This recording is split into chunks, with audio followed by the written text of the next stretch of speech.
যারা এজেন্ট ভিসায় মালয়েশিয়া আসবেন আর কাজ না পেলে করণীয় কী থাকছে বিস্তারিত। আসসালামু আলাইকুম সম্মানিত দর্শক, আপনারা সবাই কেমন আছেন? আশা করি নিশ্চয়ই ভালো আছেন। আলহামদুলিল্লাহ আমিও ভালো আছি। আমি কামরুল ইসলাম মালয়েশিয়া থেকে আপনাদের সঙ্গে আছি। আপনারা যে যেখান থেকে এই মুহূর্তে আমার এই ভিডিও দেখছেন সবাইকে অসংখ্য ধন্যবাদ। ওকে,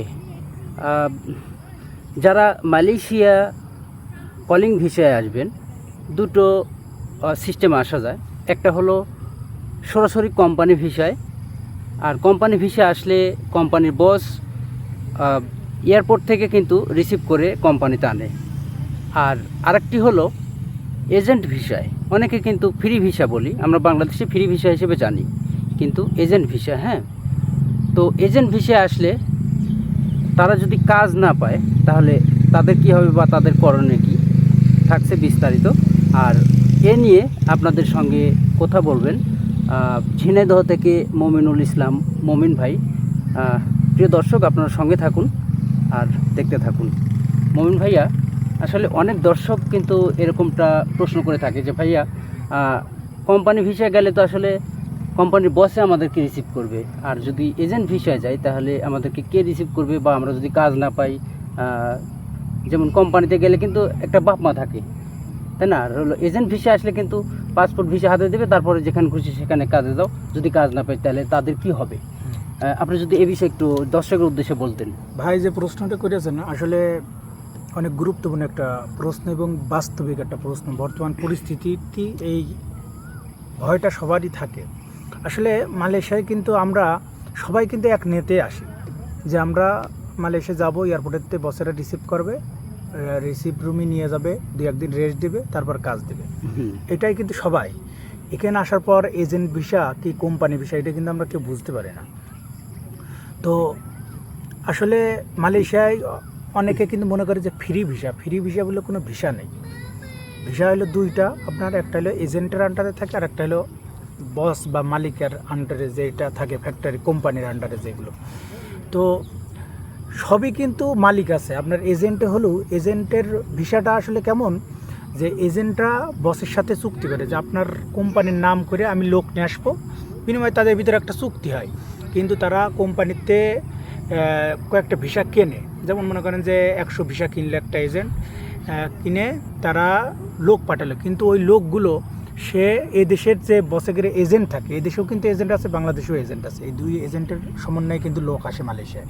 তো সরাসরি যদি কোম্পানি লোক নিতে চায় তাহলে সেগুলো কোম্পানি প্রথমতেই তাদের যোগাযোগ বা সেই কোম্পানির নামেই তাদের ভিসা আসে। আর এজেন্ট ভিসাটাও কিন্তু কোম্পানির নামে আসে। যেমন মনে করেন মালয়েশিয়ার সবচেয়ে বড় কোম্পানি হলো পেট্রোনাস কোম্পানি। এই কোম্পানির নামে কিন্তু মনে হয় সম্ভবত এবারটা 30-40 হাজার কর্মী বাংলাদেশে আসে। সবাই কিন্তু তারা মনে করছে যে আমরা পেট্রোনাস কোম্পানিতে যাচ্ছি, কিন্তু আসলে তা না। তারা কিন্তু ওই কোম্পানির নামের ভিসা এজেন্টরা কিনে তাদের কাছে বিক্রি করছে, যার কারণে তারা ওই কোম্পানির নামে আসে, কিন্তু পরে এসে কিন্তু কাজ পাচ্ছে না। ওই এজেন্টরা তাদের রিসিভ করছে, রিসিভ করে একটা রিসিভ ঘরে রাখার পর মেডিকেল করছে, মেডিকেল করে 20 দিন 25 দিন পর হয়তো ভিসা যখন বেরোচ্ছে তখন কাছে তোমাদের ভিসা নেওয়ার জন্যে 1000 রিঙ্গিত বা 1500 রিঙ্গিত এমন একটা টাকা দিয়ে তারপর ভিসা এবং পাসপোর্ট হাতে দিয়ে দিচ্ছে, এবার কাজ খুঁজে নেওয়া লাগে। এইটাই হলো বর্তমান মালয়েশিয়ার পরিস্থিতি। তো এখানে আমি একটা কথাই বলবো যে আপনারা কিন্তু বাংলাদেশ থেকে কেউ বুঝতে পারবেন না যে আমি এজেন্ট ভিসায় যাচ্ছি কিংবা মালিকানা ভিসায় যাচ্ছি। সবই কিন্তু আপনার যে ই ভিসা বা কলিং পেপারে কিন্তু কোম্পানির নাম থাকবে, লোকেশন থাকবে, সব কিছু থাকবে। তখন আপনি মনে করছেন কনস্ট্রাকশনের কাজে যাচ্ছি আমি, এই কোম্পানির আন্ডারে থাকবে, তারা মাস গেলে বেতন দেবে, কিন্তু বিষয়টা কিন্তু তেমন না।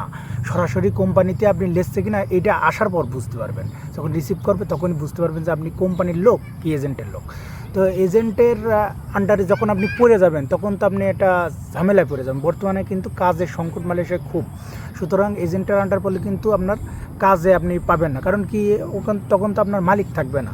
এজেন্টই আপনার রাখবে, মেডিকেল করবে, মেডিকেলের টাকাও কাটবে, প্লাস ভিসা লাগানোর জন্য আপনার কাছে কিন্তু পাসপোর্ট যখন দেবে তখন কিন্তু আপনার 1500 রিঙ্গিত চাইবে। আমার আত্মীয় স্বজন আছে, ভাইয়েরও কিছু পরিচিত লোক আছে, তারা কিন্তু এইভাবে প্রতারণার শিকার হয়ে যাচ্ছে। সুতরাং আগে মালয়েশিয়ায় কাজ ছিল, তখন না সমস্যা হয়নি, যেখানে সেখানে কাজে ঢুকতে পারত। তো আমি যে মেন ভিডিওর যে বিষয়টা, যে এজেন্ট বিষয়ে এসে যদি কাজ না পান তাহলে কি করবেন। তো কাজ না পেয়ে অনেকে কি করে যে ওই পাসপোর্ট ভিসা নিয়ে চলে যায় অনেক জায়গায়। এটা কিন্তু মনে করেন আপনি কনস্ট্রাকশনের কাজে এসেছেন, এসে না আপনি একটা ফ্যাক্টরিতে ঢুকে গেলেন আপনার এক আত্মীয়র মাধ্যমে, সেক্ষেত্রে কিন্তু আপনি এক হিসেবে অবৈধ। কারণ কি আপনার যে কাজ থাকবে সে কাজেই কিন্তু মালয়েশিয়া করা লাগবে। এবং তো এজেন্ট বিষয়ে যদি এসে দেখবেন যে আপনার কোনোভাবেই কাজ হচ্ছে না, তখন আপনি প্রথমে যে আপনার করণীয় সেটা হলো এজেন্টের কাছে বলবেন যে আপনি যেহেতু আমাদের নিয়ে আসছেন এবং আপনি আপনার আন্ডারে রয়েছি, আমরা তো কোনো জায়গা চিনি না বা ভাষা জানি না, আমাদের কোনো লোকজনও নেই, আপনি একটা কাজ দেন। এজেন্টের খুব তোষামত করবেন। পাশাপাশি আপনারা যেগুলো, আপনি তার একা থাকবেন না, সাথে আরও লোক থাকবে, তারা সবাই মিলে এজেন্টকে ধরবেন যে আমাদের একটা কাজ খুঁজে দেন, আমরা কাজ করে পাবো। তখন এজেন্টের জোরাজুরি করলে অনেক এজেন্টের আন্ডারে কিন্তু কাজ থাকে, কোম্পানি কাজ এজেন্টরা ধরে, তো সেক্ষেত্রে এজেন্টরা কাজ দেবে। আর যদি একেবারে না পান তবে চেষ্টা করবেন, আমি যেটা কথাটা মেন কথা সেটা হলো যে আপনার কাগজটা দেখবেন যে আপনি কোন কাজের উপর। যদি মনে করেন যে আপনি কনস্ট্রাকশনের বিষয়ে এজেন্ট বিষয়ে ইয়েছেন, তাহলে ওই কনস্ট্রাকশনের কাজই ওই জেলার ভিতর করার চেষ্টা করবেন, যে কোনোভাবে, অল্প বেতন হোক বা যে কোনো তাহলে আপনি প্রথম একটা বছর কষ্ট যদি করেন, সেক্ষেত্রে ওই জেলার ভিতর পুলিশে ধরলেও আপনার ঝামেলা হবে না। এজেন্ট ভিসা কিন্তু আপনি সারা মালয়েশিয়া ঘুরে কাজ করতে পারবেন না। ওই যে আপনার সাপোজ পেরাক ডিস্ট্রিক্ট বা কোলালামপুর বা জোহর বারু, আপনি যদি জোহর বারু কাগজপাতি হয় তা আপনি জোহর বারুর ভিতরেই ওই কনস্ট্রাকশন সব জায়গায় কাজ করতে পারবেন, কিন্তু আপনি ওই জোহর বারুর কাগজপাতি নিয়ে কিন্তু পেনাং বা শিলংগার এইসব জায়গায় কাজ করতে পারবেন না। সুতরাং যে কাজ এবং যে জেলার আপনার কাগজপাতি সেই জেলার ভিতরেই করার চেষ্টা করবেন। আর তবে সর্বপ্রথম বললাম যে আপনি এজেন্টকে ধরবেন ভালোভাবে, যে আপনি যে কোনো কাজ আমার একটা ম্যানেজ করে দিন। এজেন্ট যদি অন্য কাজও দেয় সেক্ষেত্রে কিন্তু আপনার যদি পুলিশে ধরে এজেন্ট ছাড়িয়ে নিয়ে আসতে পারবে, কিন্তু আপনি যদি নিজের ইচ্ছায় যে অন্য একটা কাজে চলে যান পুলিশে ধরলে কিন্তু এজেন্ট যাবে না। সুতরাং এজেন্টের সাথে আগে পরামর্শ করবেন, এজেন্টকে ধরবেন, খুব জোরাজুরি করবেন যে আপনি একটা ভাই আমাদের বিপদে ফেলেন না, এইভাবে বুঝিয়ে তার কাজ ম্যানেজ করার চেষ্টা করবেন। দ্বিতীয়ত যদি এজেন্ট না কাজ দেয় তো দ্বিতীয়ত পাসপোর্ট নিয়ে আপনি ওই কাজ করারই চেষ্টা করবেন, আশপাশে খোঁজ নেবেন, তারপর 2-1 মাস চেষ্টা করার পর ওই কাজটা করার চেষ্টা করবেন। একেবারে যদি না হয় তখন দেখবেন যে আপনার 2-3 মাস হয়ে যাচ্ছে, আপনার সমস্যা হচ্ছে থাকতে, তখন আত্মীয় স্বজনের মাধ্যমে অন্য কাজ করবেন, কিন্তু পাসপোর্ট এবং ভিসা সাথে রাখবেন। পুলিশ দেখলে কাজ থেকে দূরে থাকার চেষ্টা করবেন। কাজ থাকলে যেন পুলিশ যেন যখন থাকবে তখন কাজের ভিতরে থাকবেন না।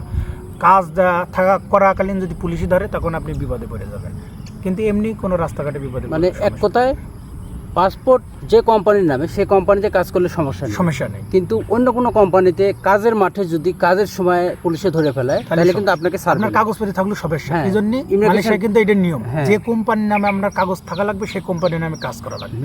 তবে এজেন্টের আন্ডারে কাজ করলে ওরা একটা সুরাত লিখে দেয় বা একটা সিআইডিবি কার্ড বলে, যার ওই কার্ডে একটা দরখাস্ত লেখা থাকে যে আমার এই লোকটি বৈধ এবং তার সমস্ত ডকুমেন্ট আছে, সে এই জেলার ভিতরেই এই ধরনের কাজ করতে পারবে। এটা সাধারণত কনস্ট্রাকশনের যে সাইটগুলোর কাজ হয় ও তো এক জায়গায় কাজ হয় না, আপনার মনে করেন যে আজ এখানে কাল ওখানে। সুতরাং ওই একই কাজ ওই এক জেলার ভিতর যতগুলো সেকশন আছে সেখানে করতে পারবেন কনস্ট্রাকশনের কাজ। বা যদি আপনি ফ্যাক্টরি কাজে আসেন, মানে ফ্যাক্টরি যদি ভিসা থাকে তো ওই ফ্যাক্টরি কাজই ওই জেলার ভিতর সমস্ত জায়গায় করতে পারবেন, কিন্তু অন্য জেলার ভিতর গেলে কিন্তু পুলিশে কাজ দেখলে ধরবে। কিন্তু মালিকানা কাজ কিন্তু বস নিয়ে আসবে, যে ফ্যাক্টরিতে দেবে সেই ফ্যাক্টরিতে করা লাগবে। ওকে প্রিয় দর্শক, আশা করি আপনাদের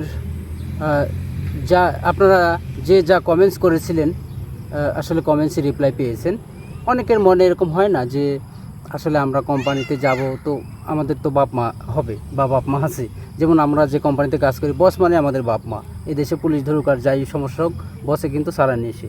আর যখন অবৈধ থাকি বা কোনো এজেন্ট ভিসায়, এজেন্ট কোলালামপুরে আমি আছি যেমন প্রায় ডিস্ট্রিক্টে, এখানে ইমিগ্রেশন পুলিশের রেট দিয়ে ধরলে কিন্তু সমস্যা, তো এরকমটাই। তো প্রিয় দর্শক, আশা করি আপনারা রিপ্লাই পেয়ে গেছেন ইনশাল্লাহ। ওকে, সবাই ভালো থাকবেন, সুস্থ থাকবেন। প্রিয় দর্শক, আপনারা দেখছেন কামরুল মালয়েশিয়া প্রবাসী ইউটিউব চ্যানেল এবং ফেসবুক পেজ। যারা আমার চ্যানেল থেকে দেখছেন সবাইকে অসংখ্য ধন্যবাদ, এবং যারা আমার পেজ থেকে দেখছেন তাদেরকেও। আজকের মতো ভিডিও এ পর্যন্তই, বিদায় নিচ্ছি। আল্লাহ হাফেজ।